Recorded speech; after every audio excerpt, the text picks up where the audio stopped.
Oi gente, tudo bom?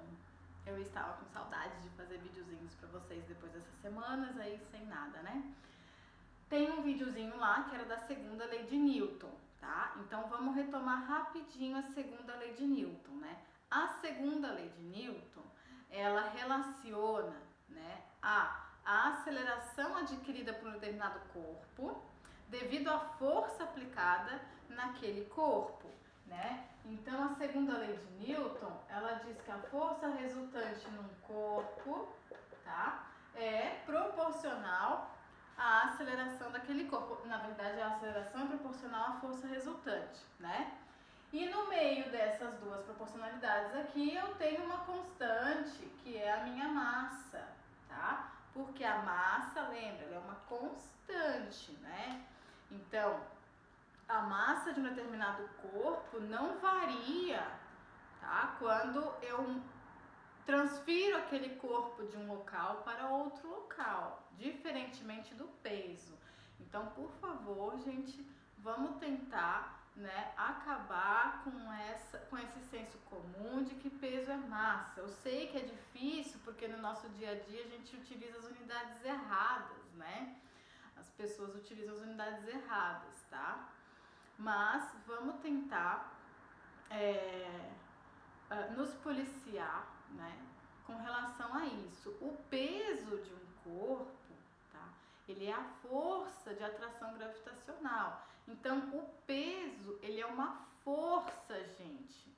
Ele não é dado em quilos, ele é dado em newtons, porque ele é uma força, tá? E essa força depende da aceleração da gravidade local.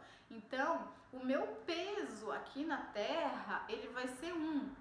Se eu for lá para a Lua, o meu peso vai mudar, vai ser outro. Por quê? Porque a aceleração da gravidade mudou, né? Então a minha aceleração mudou, portanto a minha força mudou, certo? E a massa vai continuar a mesma. A massa que eu tenho aqui vai ser a mesma massa que eu tiver na Lua, né? A não ser que eu faça um regime, né? Ou que eu coma demais. Mas tirando isso, ela não vai variar com a aceleração da gravidade. Então, por favor, vamos começar a falar certo para que a gente não confunda, né? Tá bom? Então, o peso, ele é uma força, ele é a força de atração gravitacional, tá? E a massa é característica do meu corpo, é o quanto de matéria que eu tenho nesse meu corpo, né? Então, quanto de matéria tem nessa caneta aqui, né? Diferentemente do peso, o peso é a força gravitacional, tá? Que tá atuando sobre essa caneta, tá bom? Então, é isso, tá? Então, a força resultante, isso aqui é a segunda lei de Newton, não entrei na primeira e na terceira ainda, tá? Então, a segunda lei de Newton. Portanto, se a minha aceleração, ela for 0, né? Se eu não tiver aceleração, quanto que vai ser a minha força? Vai ser 0 também, né? Porque m vezes 0 dá 0, tá? Então, a minha força resultante, ela vai ser 0. Então, já pode, né, fixar isso. Se eu não tenho aceleração, se a minha aceleração é 0, a força resultante é 0. E se a minha força resultante for 0, a aceleração também vai ser 0, tá? Então, tem que fixar isso aí, né? Presta atenção aqui no equacionamento. Se vocês colocarem 0 aqui, ó, a minha aceleração vai dar 0. A minha massa não vai ser 0, correto? Eu vou ter uma massa lá, né? Então, o que sobra para ser 0? A minha aceleração, tá? Porque, por exemplo, né, que quando vocês veem os filmes, né, no espaço lá, os astronautas, eles ficam flutuando, assim, né, na nave, porque não tem essa força-peso, né? Não tem a aceleração da gravidade, né? E a aceleração da gravidade, ela vai acontecer a força-peso, né? Que é a força de atração gravitacional. Como eu não tenho aceleração da gravidade, eu não tenho esse peso. Então o peso, ele passa a ser praticamente 0 ali, né? Então por isso que a gente fica flutuando, tá? Lá. Então, lembrem-se sempre disso, né? O peso, ele é dado em newtons e a minha massa é dada em quilogramas no Sistema Internacional de Unidades, certo? Tá? Então, é diferente, certo? Então, quando eu vou lá na feira, né, que eu vou lá, me dá 4 quilos, tá, de tomate, eu tô querendo a massa, né? 4 quilos é a massa daquele tomate, não é o peso daquele tomate, certo? Então, por favor, deem uma atençãozinha nisso, né? Agora vamos lá para a primeira e terceira lei de Newton. A primeira lei de Newton, ela é diretamente ligada na segunda. Por quê? Porque a primeira lei de Newton é a lei da inércia, né? Que diz o quê? Que todo corpo, ele tende a permanecer no seu estado original. Se nenhuma força externa, aquele corpo, estiver atuando sobre ele, né? Então, por exemplo, essa caneta aqui, ela vai ficar paradinha aqui, né? A não ser que aconteça uma força externa diferente de zero que faça essa caneta se locomover, tá? Então aqui, ó, se eu aplicar uma força, ó, diferente de zero, ela se move. Antes disso, ela não conseguia se mover sozinha, tá? Então, a primeira lei de Newton, né? Ela diz o seguinte, que se nenhuma força externa estiver atuando naquele corpo, né? Aquele corpo, ele vai permanecer no seu estado. Então, se aquele corpo estiver em repouso, ele vai continuar em repouso, certo? E se ele estiver fazendo algum movimento, ele vai fazer um movimento retilíneo uniforme. Por quê? Porque a força resultante que está atuando naquele corpo é zero. Então, se a força resultante que está atuando naquele corpo ela é zero, a aceleração também é zero, né? E um movimento, a gente diz quando ele é uniforme, que a velocidade é constante. Se a velocidade é constante, ela não está variando.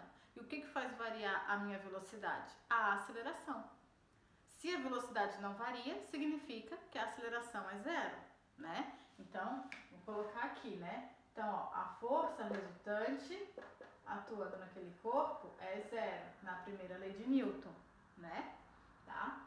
Então, consequentemente aqui, a minha aceleração também é zero, certo? Portanto, daqui, né, o corpo ou ele está em repouso, né, ou ele está com movimento retilíneo uniforme, onde aqui a minha velocidade é constante, tá? Então, cuidado, né? Se a força resultante que está atuando naquele corpo é zero, eu tenho duas situações possíveis. Ou ele está em repouso, ou seja, a velocidade é zero, ou ele está em movimento retilíneo uniforme, com a velocidade constante, né? Porque a aceleração na velocidade constante é zero. Então, a força resultante atuando naquele corpo também é zero, tá? Então, eu tenho essas duas situações. Muito cuidado com isso, né? Normalmente, a gente fala que tá em repouso. Não, ele pode ter essas duas situações, tá? Repouso ou MRU, que é o movimento retilíneo uniforme, tá? Bom, e a terceira lei de Newton? A terceira lei de Newton é famosa, né? Ação e reação, né? Então, o que é essa famosa ação e reação que todo mundo fala, né? Para toda força de ação, então tem que tomar cuidado com isso, né? Tem várias, como é que a gente chama? Pseudociência aí, né? Falando, né? Nessa ação e reação, tá? Utilizando para outros fins, que não o científico, de fato, né? Então, vamos lá. Para toda força de ação, então eu tenho que ter uma força de ação, diferente de zero, né? Tem uma força de reação. Então, exemplo, a minha mão, essa daqui, a minha mão é um corpo, e essa mão aqui é outro corpo, tá? Então, se eu der um soco na minha mão, aqui, essa mão vai estar fazendo a ação, que vai ser o soco, né? Então, aqui vai ter uma força de ação. Essa força de ação vai estar aplicada onde? Na minha mão aqui, ó. E a força de reação vai estar aplicada onde? Vai estar aplicada aqui, nessa outra mão. São dois corpos diferentes. Então, primeiro, as forças de ação e reação são sempre aplicadas em corpos diferentes, nunca é no mesmo corpo, certo?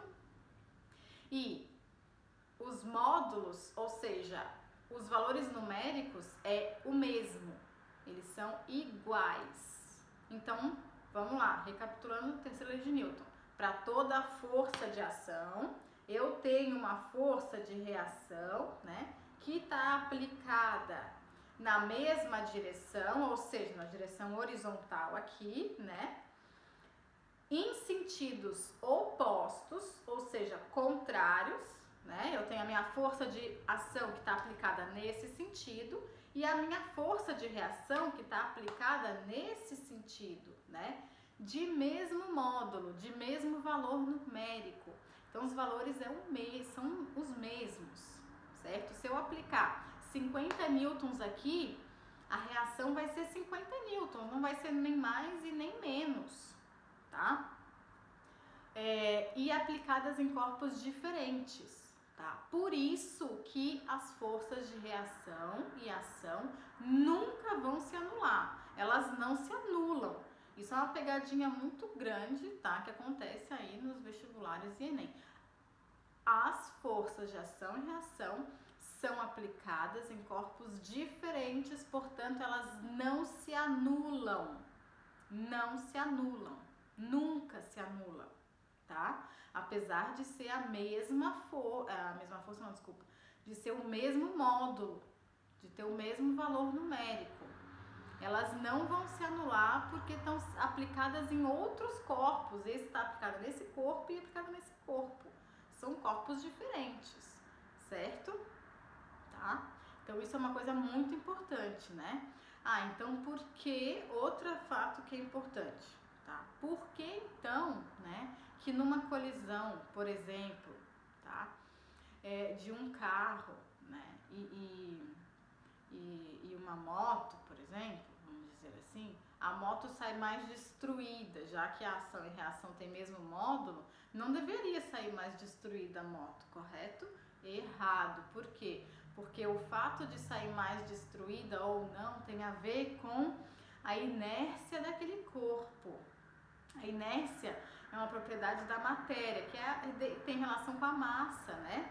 Então, o fato de a gente perceber, né, achar que uma força é maior que a outra, tem relação com a inércia, tá, daquele corpo, né? Então, a inércia daquele corpo é que vai fazer com que o corpo se destrua mais ou menos, certo? Que é a massa, né? Que é o quanto aquele corpo tem de matéria ali, tá? Então, tem que tomar muito cuidado. As forças que aconteceram tanto no carro quanto na moto são as mesmas. São as mesmas, força de ação e reação, né? São as mesmas, tá?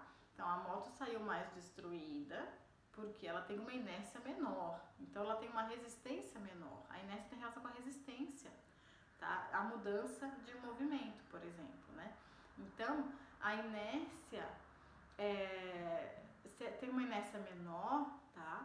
Ela tem uma resistência menor também, né? Isso a gente pode perceber, por exemplo, como que é mais fácil, né, a gente colocar uma bola de futebol em movimento, né, de eu chutar uma bola de futebol com a mesma força e, não sei, um martelo, por exemplo, né, é mais difícil, certo? Por quê? Porque ele tem uma inércia maior, né, e que está intrinsecamente ligado com a massa, tá? Então é isso, né? Aí eu volto com mais um videozinho, tá bom? Porque senão vai ficar muito longo. Até daqui a pouquinho.